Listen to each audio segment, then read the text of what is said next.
آتے ہیں کہ تیسرا مسئلہ یہ ہے کہ آیا کہ کپڑے کا فولڈ کرنا، لپیٹنا، چاہے وہ کپڑے کا لپیٹنا یہ بازو کی جانب سے ہو کہ آستینوں کو چڑھایا جائے، یا شلوار کے اوپر نیفی کی جانب سے اس کو اڑسا جائے، لپیٹا جائے، یا اس کے علاوہ رکوع میں جاتے آتے ہوئے کپڑوں کو سمیٹا جائے، یا اس کے علاوہ جو ہے وہ پینٹ پہنی ہوئی ہے اور اس کے نیچے پینچے جو ہے ان کی تہ بنا کر جو اوپر کو فولڈ کیا جاتا ہے، لپیٹا جاتا ہے، یہ سب چیزیں مکروہ تحریمی ہیں۔ کپڑے کا لپیٹنا یہ مکروہ تحریمی ہے، اور اس سے نبی کریم صلی اللہ تعالیٰ علیہ وسلم نے ان چیزوں سے منع فرمایا ہے۔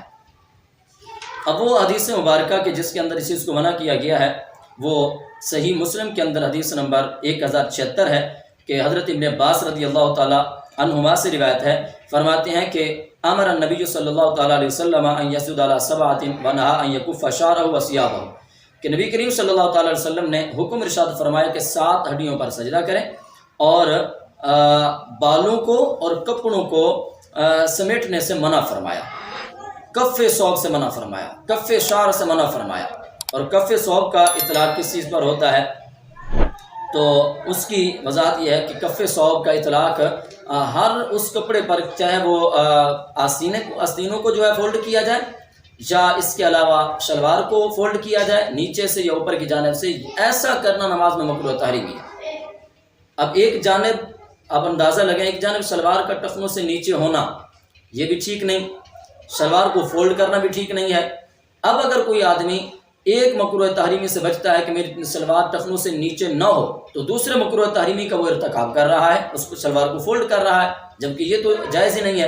حالانکہ اس میں گنجائش ہے، ٹخنوں کے نیچے کپڑا ہے تو اس میں گنجائش ہے کہ وہ مکروہ تنزیہ ہو، خلاف اولا ہو، یا اس میں کوئی حرج نہ ہو، جیسا کہ فقہاء کرام فرما چکے۔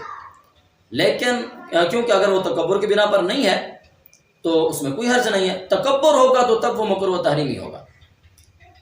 اس صورت میں جب کہ وہ فولڈ کر رہا ہے، چاہے وہ تکبر کی نیت ہے یا نہیں ہے، جو بھی صورت ہے، ہر صورت میں کپڑوں کو لپیٹنا مطلقاً فرمایا گیا ہے۔ تو اس وجہ سے کپڑے کو اگر فولڈ کرتا ہے، لپیٹتا ہے اوپر سے نیچے سے جس طرف سے بھی، تو یہ نماز میں مکروہ تحریمی ہے۔ حدیث پاک آپ سماعت فرما چکے ہیں۔ اس پر علامہ زین الدین ابن نجیم علیہ رحمہ البحر الرائق کے اندر لکھتے ہیں کہ جس کا خلاصہ یہ ہے کہ نمازی کا کپڑا موڑنا مکروہ ہے۔ اسی طرح شرح منیت المصلی میں ہے، اور کپڑے موڑنے میں آستینوں کا ڈسنا بھی شامل ہے۔ اور اسی طرح ایک اور مقام پر علامہ شامی رحمۃ اللہ علیہ نے لکھا کہ جس طرح ایک شخص نماز میں داخل ہوتے وقت آستین یا دامن چڑھائے ہوئے تھا،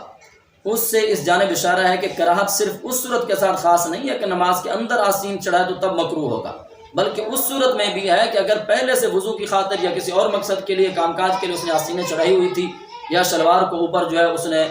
فولڈ کیا ہوا تھا اور پھر اسی صورت میں نماز کے لیے آ گیا، تو علامہ شامی رحمۃ اللہ علیہ لکھتے ہیں کہ اس صورت میں بھی کراہت ہوگی اور کراہت تحریمی ہوگی، یہ مکروہ تحریمی ہوگا۔ اور اسی طرح مزید آگے چل کر بھی آپ لکھتے ہیں کہ وَالظَّاهِرُ الْإِطْلَاقُ لَا صَدَقَ كَفُّ الثَّوْبِ عَلَى الْكُلِّ۔ آپ فرماتے ہیں بحر الرائق میں یہ بھی لکھا ہے کہ ظاہر یہی ہے کہ مطلقاً آستین چڑھانا مکروہ تحریمی ہے، کراہت کا سبب ہے، چاہے کوہنیوں سے نیچے تک چڑھی ہوئی یا کوہنیوں تک چڑھی ہوئی ہو، جیسے بھی ہو،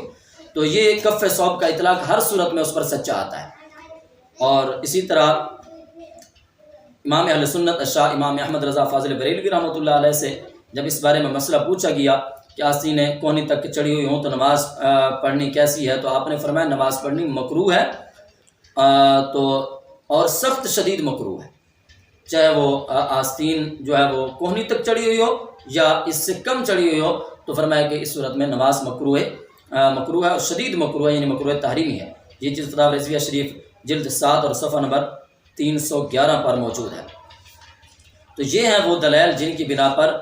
کپڑے کو اڑسنا اور موڑنا، چاہے وہ نیفی کی جانب سے ہو یا یہ جو ہے شلوار کو نیچے پینچے کی تہ بنا کر جو اس کو موڑنا ہو، یا کفیں یہ آستینوں کا چڑھانا ہو، ہر صورت میں یہ مکروہ ہوگا۔ تو لہٰذا اس چیز کا خیال رکھا کریں، اگر نماز کے اندر کپڑا اگر نیچے ہے ٹخنے سے، تکبر کے بنا پر ہے تو مکروہ تحریمی ہوگا، تکبر نہیں ہے، عادتاً ایسا ہے، اور تو پھر نماز اس میں مکروہ تحریمی نہیں ہوگی۔ ہاں اگر فولڈ کرو گے پھر مکروہ بن جائے گی، تو اس کی صورت یہ ہے کہ اس کو یوں جو ہے اوپر کر لیا جائے، نیفی کی جانب سے شلوار کو اوپر کر لیا جائے، اس کو فولڈ نہ کیا جائے، اس کو عرصہ نہ جائے، اس کی تہ نہ بنائی جائے۔ اگر ایسا کرتے ہیں تو نماز اس سے مکروہ تحریمی ہوتی ہے۔ تو لہٰذا اللہ تعالیٰ کی بارگاہ میں التجا ہے، اللہ تعالیٰ ہمیں ان باتوں پر عمل کی توفیق عظیم عطا فرمائے۔